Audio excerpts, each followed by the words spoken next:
Why do we move past our wins so fast? And yet we can sit in our mistakes for so long. In this episode, we're going to be talking all about celebration. Hello, my beautiful, gorgeous dance baby, and welcome to another episode of More Than Dance. Today, we are talking about celebration and why it is so important for your dance journey to find the successes in the celebrations so that you can continue on as a strong dancer. So when we're dancing, there's just so much that's happening, and it can be hard when you're learning something to even find the successes, because ideally the success is completing the choreography to its entirety. And it's feeling out every single move and knowing that you did it correctly. It's knowing that you remembered everything. It's knowing that you hit everything. It's knowing that your facials were on. And I think I can compare this really well to basketball. Also, basketball is so funny because you could literally lose by 1 point in 1 second. And it's like, okay, how did that even happen? And I think that's actually perfect because you might have such a successful game and then you lose. Losing never feels like a success ever. I mean, if you've ever felt success while losing, let me in on your secret. I have never felt success when losing, though I can train myself to think in success when I lose and think in reframe, which is a lot of what this podcast is about. So when we think about celebration, it's like, oh, yay, let's celebrate. You might think about birthdays and Christmas and holidays, and we celebrate those and they're fun, and you have a barbecue and you have your friends over and things are fun. When you go a little bit deeper than that, there's more to it, especially when it's on a growth journey, which oftentimes dance is entirely associated with growth. Someone signs up for dance, in about 3 months, their whole life is going to look very different because they're going to start to see their own successes. And this is part of the reason why. When we dance, there are so many things to get right, and it is almost impossible to get those things right while you're in the learning process. The learning process isn't supposed to be perfect. It's not supposed to be A+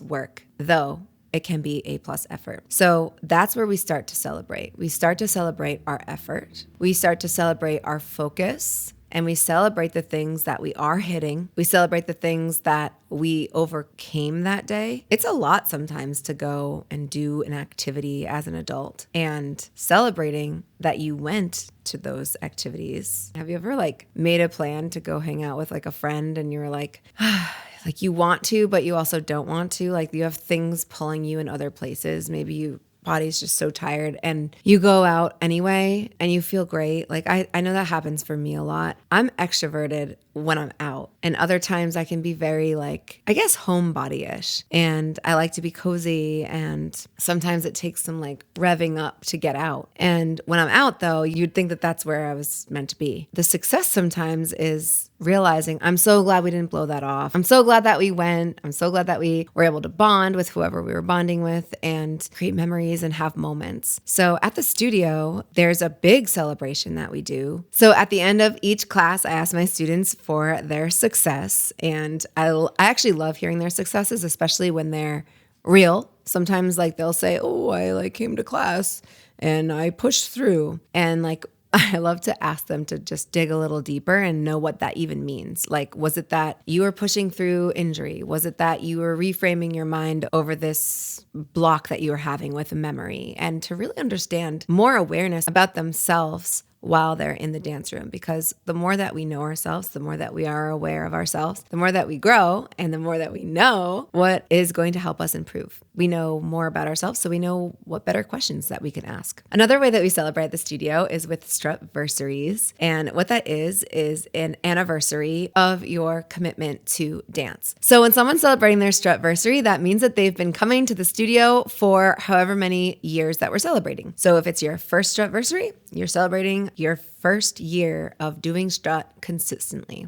Strut is our heels-based dance class. It's where we see a lot of growth happening. If you can categorize yourself in brackets, dance is always going to hit all of those brackets because dance is physical, it's spiritual, it's emotional, it's artistic. It's just one of the coolest activities that you can do as an adult. And you get to, especially when you're in my seat as the teacher, you get to see all of these amazing transformations. So we honor that by celebrating not only that person's commitment to staying involved with something for a certain amount of time, and also to their growth. And it gives them an opportunity to have a moment of reflection, which, as you know, I love reflection. It's where all the answers come from. So they get to have this anniversary, this special night. They get to pick the song and the theme, and I choreograph with them in mind. So moves that I know that they love, moves that I know that they're working on, things that I know they do and execute really well. I try to avoid things that are like really hard for them. It's a really fun process for me because I get to put myself in their position and really just like think about them. And I have my own moment with each of my students when I'm celebrating with them on their Strutversary. And at the end of the day, it becomes this really beautiful moment where you get to be proud of yourself. And I guess that's a great question for you is when was the last time you were proud of yourself and you got an opportunity to actually celebrate that? So think about that for a second. I think sometimes when we think about being proud of ourselves, we think like, I don't want to be too much of a show off, or I don't want to be too conceited. And that's really not the case. A celebration doesn't have to be like this gigantic, I think I always think of like the birthday person who's like, this is what we're going to do for my birthday. And it's going to look like this. And we're going to have this many balloons. I think we sometimes can think that a celebration is loud and obnoxious and unnecessary. And I actually have this like vivid memory of getting my permit, and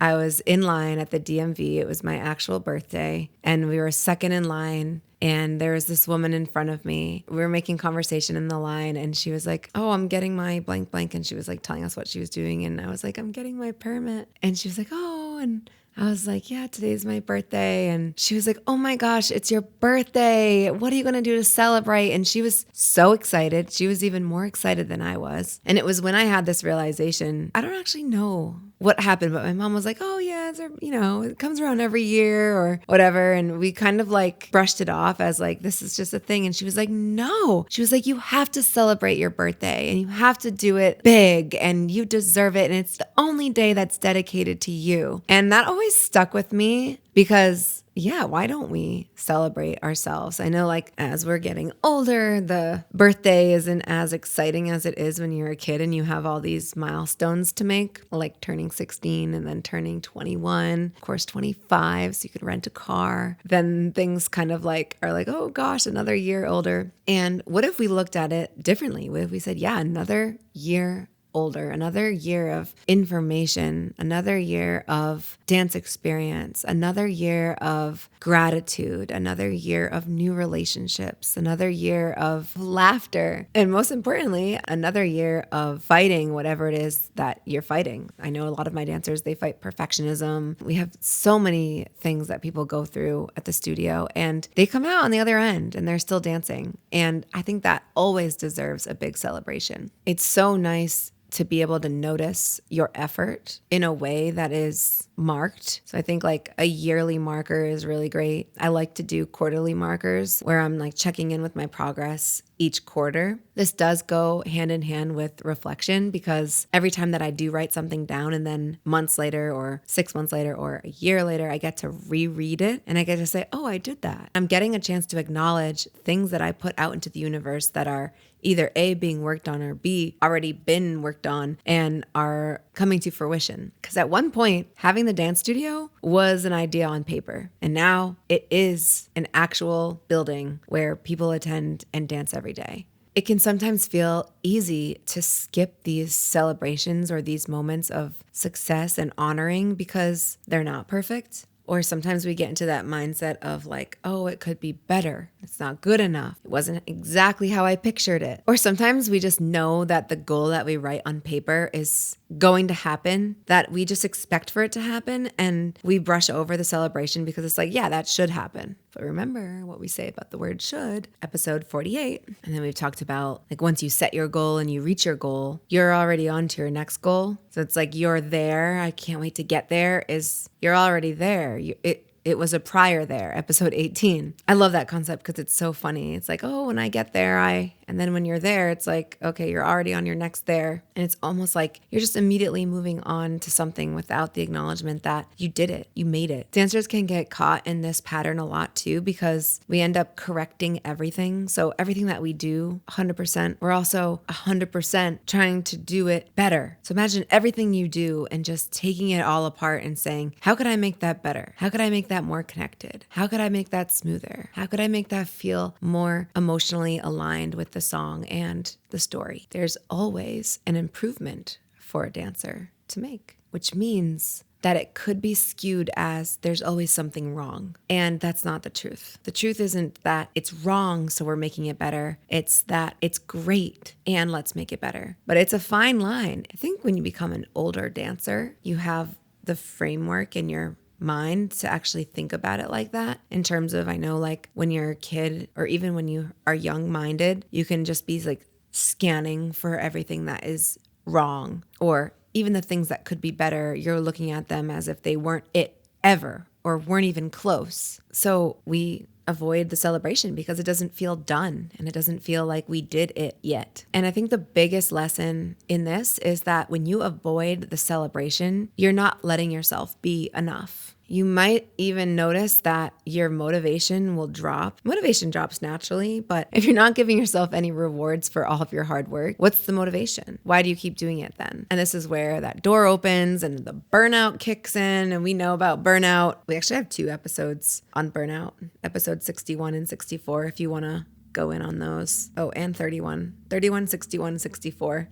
Wonder why we have so many burnout episodes. It's because dancers get burned out. And I think the biggest one is, and this is kind of ironic because a lot of people come to dance to build their confidence. And without celebration, how does that confidence get built? And when we don't celebrate, it could in a way mean that you're not reflecting, because the true tool with reflection is to be able to extract those celebrations. So this is your big sign to celebrate somehow in some way that feels aligned with you. Look at the things that you do on a daily basis, monthly basis, weekly basis, yearly basis, and point out the behavior that you want to continue with. And that's what you celebrate. So I know a lot of you have made it a point to come to the studio and dance. And I know a lot of you out there that aren't able to come to the studio are looking to dance. So every time that you get a little bit closer, that deserves a celebration. Every time that you get out of your house and you go and you take your dance class, that deserves a celebration. And maybe it's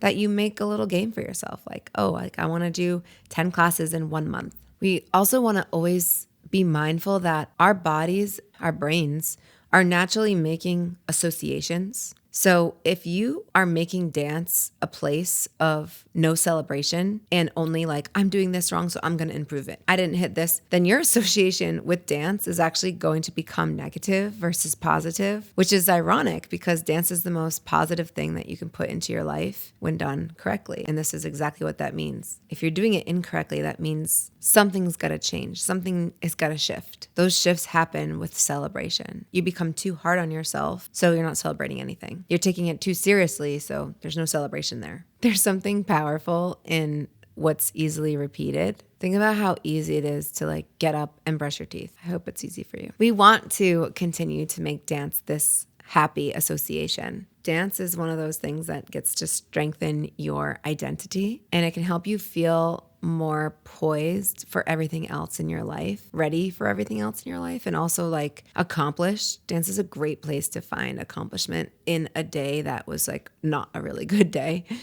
I know that my students, like after doing circle time, I hear from them, they're like, today was so tough and thank God I came to dance because now I feel XYZ, and it's usually something so pleasant. And a little celebration, it doesn't have to be grand. Like it doesn't have to be a milestone that you're celebrating every time you go to celebrate something. Like you can celebrate something so little, like I made it to class and I smiled.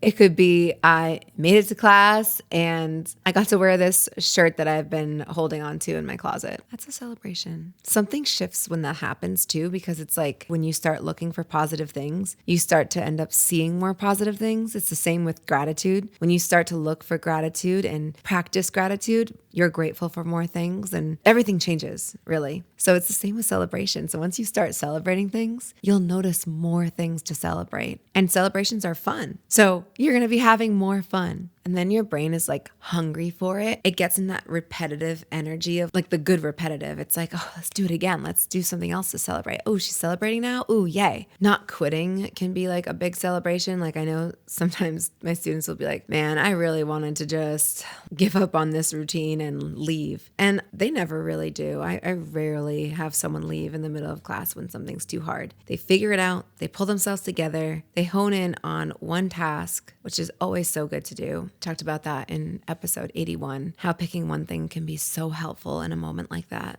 And the biggest shift is that the win or the success and the celebration isn't the perfection anymore. It's the presence, it's the fun, it's the social energy, it's everything that comes from dancing that actually isn't even dance. So I'm going to share with you a few ways that you can celebrate without it being too hard. So one is when you get home, you can tell someone like, hey, I went to class. Or you can just say it out loud for yourself. Another is to write a sentence down after class. So it could be that you want to also share your success and your highlight, and maybe you have a dance journal where you get to write those 2 sentences down. Another is to think, and I think I've talked to you about this before. This is something Josh and I do when we do something big together. We wait till the next day to examine anything that we want to critique. So we celebrate first, and then we do our critiques later. And then another, and this one's very simple. It's just taking a pause and taking a moment. And a great time to do this is in your post-class shower, and just like take a moment to be in there and just be like, wow, like I did that. I moved my body in ways I probably wouldn't have done otherwise. So here are some reflection questions to help you find your success, your win, and your celebration of the day. 1 is, what did I do well today? 2 is, what did I stay through? 3 is, what would I celebrate if I wasn't minimizing it? And 4 is, why do I rush past my wins? When you start practicing this, you will notice all of the amazing things that you get to celebrate for being your own unique self, and especially your own unique self on the dance floor. So if this was helpful for you at all, it would mean the absolute world to me if you shared this with a friend. Sharing this with a friend means that you are helping someone on their dance journey too. Thank you so much, and I'll see you on the dance floor.